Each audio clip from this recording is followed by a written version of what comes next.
মুখ্যমন্ত্ৰী মহোদয়, এজৰ পৰা এটা বিনম্ৰ অনুৰোধ জনাইছোঁ যে আপুনি কৰ্মদক্ষতা মুখ্যমন্ত্ৰী, আপোনাৰ কৰ্মই সমগ্ৰ ভাৰতবৰ্ষই গম পাইছে। আপুনি মুখ্যমন্ত্ৰী হিচাপে 1 নম্বৰত আহিছেই, আমাৰ অসমৰ সৌভাগ্য।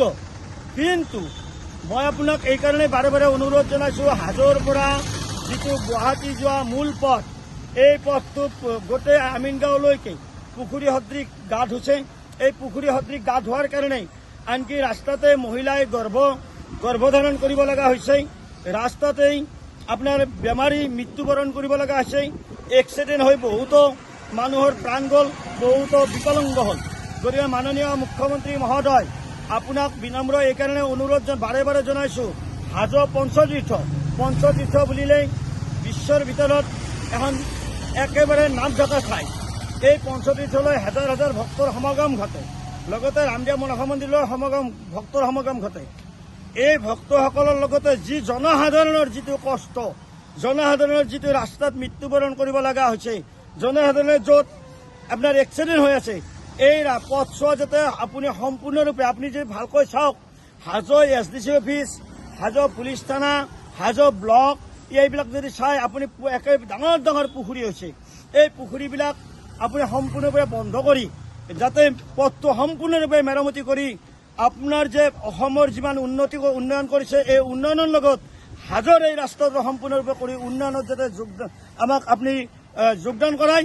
আৰু তাৰ কাৰণে আমি বিনম্ৰ অনুৰোধ জনাইছোঁ, আপোনাক বাৰে বাৰে প্ৰণাম জনাইছোঁ, আপুনি যেন আমাৰ এই পথটো অতি শীঘ্ৰে মেৰামতি কৰি দিয়ে। মুখ্যমন্ত্ৰী মহোদয় বাৰে বাৰে ইয়াৰ কাৰণে হেৰি কৰিছোঁ।